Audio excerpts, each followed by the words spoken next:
Everyone, সবাই কেমন আছো? আশা করছি সবাই ভালো আছো, সুস্থ আছো। আমিও খুব ভালো আছি, সুস্থ আছি। তো দেখো পুরো রেডি হয়ে গেছি, তো যাচ্ছি ছেলেকে আনতে। তো ছেলে তো জানোই পুরী গিয়েছিল, তো ছেলে চলে এসেছে।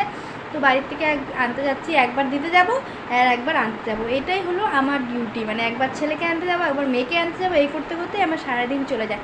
তো মেয়েকে দেখো একদম রেডি করে নিয়েছি, আর আমিও একদম পুরো এত গরম পড়েছে তার জন্য একদম স্লিভলেস একটা শর্ট কুর্তি পরে নিয়েছি। তো চলো এখন যাব, পুরো রেডি হয়ে গেছি।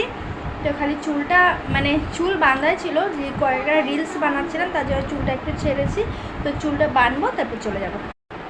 তো চলো চুলটাকে ভালো করে আঁচড়ে নিয়ে তারপর বেঁধে নিব। আর আমার চুলে না এতটা জট হয় কি বলবো। আমি এই চুলটা আঁচড়ালাম না 10 মিনিট পরে দেখবে যে আমার চুলে প্রচণ্ড পরিমাণে জট হয়ে গেছে। আর সে মানে কি বলবো, জট তো হয়, তার মধ্যে তার থেকে 3 ডাবল চুল পরে। কয়েকদিন পরে আমি টাকলা হয়ে ক্লেজার দিয়ে লাগিয়ে দিলাম,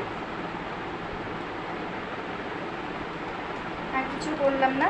আর মেয়ে আমাকে চশমা এনে দিচ্ছে, চশমাটা তো পরবোই, বাইরে প্রচণ্ড রৌদ্র। তার আগে একটা জিনিস লাগাতে ভুলে গেছি, ভুলে যাইনি, এটা জিনিস লাগাতে কোনোদিনও ভুলবো না, বাট রেডি হলাম তো তার জন্য। কি বলো তো, সিঁদুর।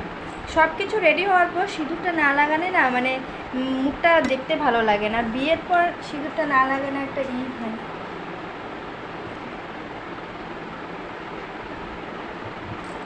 যতই যা সাজো না কেন, সিঁদুরটা না লাগালে মুখটা বেশ ভালো লাগে না বিয়ের পর। তো চলো সিঁদুরটাও লাগিয়ে নিলাম, এখন পুরো সাজা কমপ্লিট। আর আমি টিপ তো পরি না, তোমরা সবসময় দেখো আমার টিপ পরতে একদমই ভালো লাগে না।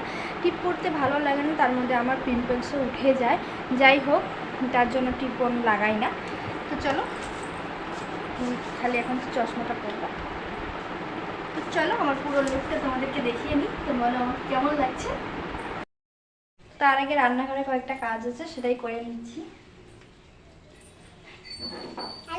তো রান্নাঘরের জিনিসগুলো সব গুছিয়ে রেখে যাচ্ছি, নাহলে মানে পরে আস্তে আস্তে হয়তো আমার রাত্রি হবে, কারণ ওর বাবা কাজের থেকে যাবে, মানে তোমার দাদাভাই কাজের থেকে গিয়ে তারপরে আমাদের নিয়ে আসবে, তার জন্য লেট হবে। সব গুছিয়ে রেখে যাচ্ছি। চলো হয়ে গেছে, এখন বের হবো। তো ঘরটা আগে তালা মেরে নিই, মানে মানে দরজাটা ঠিক করে তালা মেরে নিব, নিয়ে তারপরে আমি বেরিয়ে যাব। মেয়ে কিন্তু আগেই চলে গেছে। আর এদিকে দেখো আমার চুল কিন্তু ফুলে গেছে।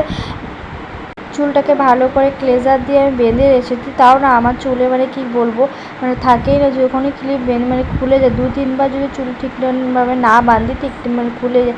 আর গরমের মধ্যে না এত গরম পড়েছে, সাজতে আর ইচ্ছাই করে না। আর আগে আমি বিয়ের আগে যেরকম পরিমাণে মানে সাজতাম, এখন একদমই আমার ইচ্ছাই করে না কোনোখানে বেরোনোর পর, মানে বেরোনোর সময় বাস খালি ড্রেসটা ভালো একটু ঠিকঠাকভাবে পরি। তাছাড়া আমার মুখের মেকআপ বলো এখন আর একদমই কি বলবো, মানে মুখের যত্ন করা, শরীরের যত্ন করা ছেড়ে দিয়েছি। ছেলে মেয়েকে যত্ন করবো না নিজেকে যত্ন করবো বলো না, সংসারে কাজকর্ম করবো, এখন আর একদম এগুলো করতে ভালোই লাগে না। আর এদিকে দেখো পুরো ভর দুপুরবেলা বলতে এখন পুরো 3টে 3:30 বাজে। এখন বেরিয়েছি কারণ আসতে হবে, মানে যেতে যেতে আমাদের 1 ঘন্টা মতো লাগবে, কারণ আমি ঘর থেকে বেরিয়ে তারপরে যাব একটা দোকান থেকে তারপর বাড়িতে যাব। তার জন্য মানে একটু তাড়াতাড়ি বেরোলাম। আর এদিকে দেখো এতটা রোদ্দুর দিয়েছে, আমি কি বলবো। তারপর ঘর থেকে ছাতাটা নিয়ে আসার কারণ, মানে নিয়ে আসিনি কারণ মানে একটু আগিয়ে তো গাড়িতে উঠবো, তার জন্য। আর ছাতা নিয়েই হাতের মধ্যে নিয়ে যেতে আমার একদমই পছন্দ না। আর আমার এই ছাতা বলো, তারপরে মানে একদম এগুলো আমার পছন্দই হয় না। মানে আমি রোদ্রে যাব তাও আমি ছাতা যেমন গরম দিনে পর্যন্ত আমার কারেন্ট গেলে মানে মানে পাখা দিয়ে হাওয়া করা, এগুলো জিনিস একদমই আমার পছন্দ না। কেউ যদি আমাকে ছাতা ধরে নিয়ে যায় বা পাখা করে তাহলে আমি একদম ঠিক আছে, পারফেক্ট, কিন্তু আমার এগুলো আমার একদম পছন্দ না, কেন জানি না, আমার ভালোই লাগে না।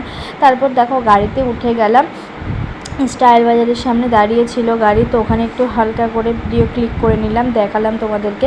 তারপর ফাইনাল গাড়ি থেকে নেমে তারপরে দেখো মেয়ে মন্দিরের সামনে, মেয়ে তো কি বলবো, যেই কোনো মন্দির বলে একদম আমার মতন হয়েছে। সেই মন্দিরের সামনে যাবে, প্রণাম করবে, তারপরে ও বাড়িতে যাবে। আমিও দাঁড়িয়ে একটু প্রণাম করলাম, তো আমাকে দেখা দেখি ও দাঁড়িয়ে মন্দিরের সামনে গিয়ে প্রণাম করে নিল। আর এদিকে দেখো রাস্তায় দাঁড়িয়ে একটু ঢং করছিল, আমাকে বলছিল মাম্মা আমাকে একটা মানে ফটো তুলে দাও, সেটাই দাঁড়িয়ে ও ওকে আমি তোমাদেরকে দেখালাম ওর রাস্তায় বেরোলে কতটা ঢং করে। আর এদিকে দেখো আমার মিনি সোনাটা আমি ঘরের সামনে কিন্তু এসে গেছি। মিনি সোনা কি সুন্দর করে বসে আছে। দেখো যতই মানুষের গরম লাগে তো ওরাও তো পশু পাখি, ওদেরও তো গরম লাগে। দেখো গাছের নিচে ছাওয়া, তাই এখানে সুন্দর করে মিনি সোনা বসে আছে।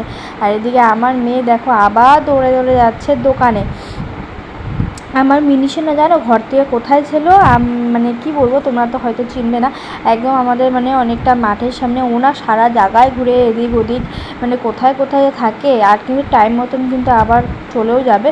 তো এখানে দাঁড়িয়ে ও মানে ওকে দেখতে পেয়েছি আমি যখনই, মানে এটা কিন্তু অ্যাকচুয়ালি আমাদের মিনি সোনা না, আমাদের পাশের বাড়ি, কিন্তু ও সব জায়গাতে পাড়ায় পাড়ায় মানে সব মানে আমাদের পাড়ায় প্রত্যেকটা জায়গায় ঘুরে ঘুরে বেড়ায়। তো যাই হোক ওকে রাস্তায় দেখতে পেলাম তো একটু ছোট্ট করে ভিডিও নিয়ে নিলাম। হয়তো এখানে জানি না ওর কোনো বন্ধুবান্ধবী আছে মিনি সোনার, তাই চলে এসেছে। তা আমিও কিন্তু ঘরের সামনে প্রায় চলেই এসেছি। কখনই ঘরে চলে আসতাম আমি, কিন্তু আমার মেয়ে রাস্তায় বেলে এই রং ঢং করতে করতে পুরো টাইম লাগিয়ে দেয়। তাই মেয়েকে একটু ফটো তুললাম, ভিডিও করলাম। আর আমিও তোমাদের সাথে জানি যেতে যেতে টাইম দেরি লাগবে, কারণ মেয়ের এই রং ঢং করতে করতে, তাই তোমাদের সাথে আমিও ভিডিওটা শেয়ার করতে করতে আসলাম, যে দেখালাম আমার মেয়ে কতটা দুষ্টুমি করে রাস্তায় বেরোলে। চলো আজকের মতন ব্লগটা আমি এখানে শেষ করছি।